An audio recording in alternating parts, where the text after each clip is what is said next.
நம்ம சப்டைட்டில் பார்த்தாலே உங்களுக்கு தெரிஞ்சிருக்கும். நம்ம இன்றைக்கி வந்து ஹோம்மேட் பீஸா தான் செய்ய போகிறோம். Chicken pizza. அது வந்து ரொம்ப சின்ன காயின் சைஸாக செய்ய போகிறோம் நம்ம. ஸோ அதுக்கு வந்து ஃபஸ்ட்டு ஈஸ்ட்டை வந்து நம்ம வந்து ஆக்டிவேட் பண்ணுறதுக்காக வந்து வெதுப்பு தண்ணியில் வந்து சர்க்கரையும் ஈஸ்ட்டும் போட்டு நான் மிக்ஸ் பண்ணிக்கிறேன். ஸோ நீங்கள் மிக்ஸ் பண்ணிக்கோங்க. அதுக்கப்புறம் தேவையான மைதா மாவு நான் குவான்டிட்டி ரொம்ப கம்மியாக எடுத்திருக்கேன். ஏன்னா நான் இதுக்கு ட்ரை பண்ணதில்லை. ஸோ அதிகமாக குவான்டிட்டி எடுத்துட்டேன்னா அப்புறம் அதிகமாக நம்ம வேஸ்ட் பண்ணிவிடுவோம்னு சொல்லி ரொம்ப கம்மியான குவான்டிட்டி தான் எடுத்திருக்கேன். அது கூட வந்து ஈஸ்ட்டு உப்பு லைட்டாக போட்டு நல்லா மிக்ஸ் பண்ணிக்கோங்க.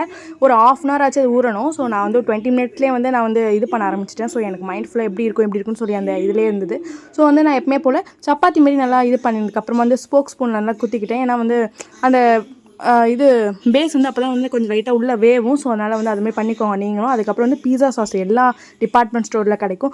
ஜஸ்ட் 25 rupees அந்தமாரி தான் இருக்கும். நான் வந்து 75 rupees வாங்கியிருப்பேன். ஏன்னா வீட்டில் அடிக்கடிக்கு வந்து செய்யலாம், பாஸ்தாலாம் செய்வேன்னு சொல்லிட்டு ஸோ நான் பீஸா சாஸ் வாங்கிட்டேன். ஸோ இந்த மாதிரி வந்து வெங்காயத்தை வந்து நல்லா சாக் பண்ணிக்கோங்க. அதுக்கப்புறம் கேப்சிகம், அப்புறம் வந்து உங்களுக்கு என்ன வெஜ்ஜீஸ் கிடைக்குது எல்லாமே போட்டுக்கணும். நான் தக்காளி, கேப்சிகம், அப்புறம் வந்து வெங்காயம் தான் போட்டிருக்கேன். அதுக்கப்புறம் மொசரல்லா சீஸ் எடுத்து மேலே வந்து டாப்பிங்ஸாக போட்டுக்கிட்டேன். ஸோ அதான் வந்து பீஸாவோட கட் பண்ணும்போது நல்லா டேஸ்ட்டாக இருக்கும், செம்மையாக இருக்கும். அப்புறம் வந்து நான் வந்து இன்றைக்கி சிக்கன் பீஸா செய்ய போட்டணும். சிக்கன்லாம் மேலே வச்சுட்டு ஸோ அது மேலே வந்து ஆரிகானோ போட்டுக்கிட்டேன். ஸோ நான் அந்த வீடியோ எடுக்க மறந்துட்டேன். ஸோ நீங்கள் இதை போட்டுக்கோங்க. அதுக்கப்புறம் வந்து நான் இன்றைக்கி வந்து ஓவனில் தான் செய்ய போகிறேன். நான் வந்து ஓவனை வந்து ஃபஸ்ட்டே வந்து 180 degree வந்து இப்போ ஹீட் பண்ணிக்கிட்டேன். அதுக்கப்புறம் வந்து ஓவனில் வந்து ப்ளேஸ் பண்ணதுக்கப்புறமா வந்து பீஸா செம்ம டேஸ்ட்டாக வந்து அல்டிமேட்டாக நீங்களும் ட்ரை அவுட் பண்ணி கமெண்ட் பண்ணுங்கள். நாளைக்கு ஒரு நாள் வீடியோ பார்க்க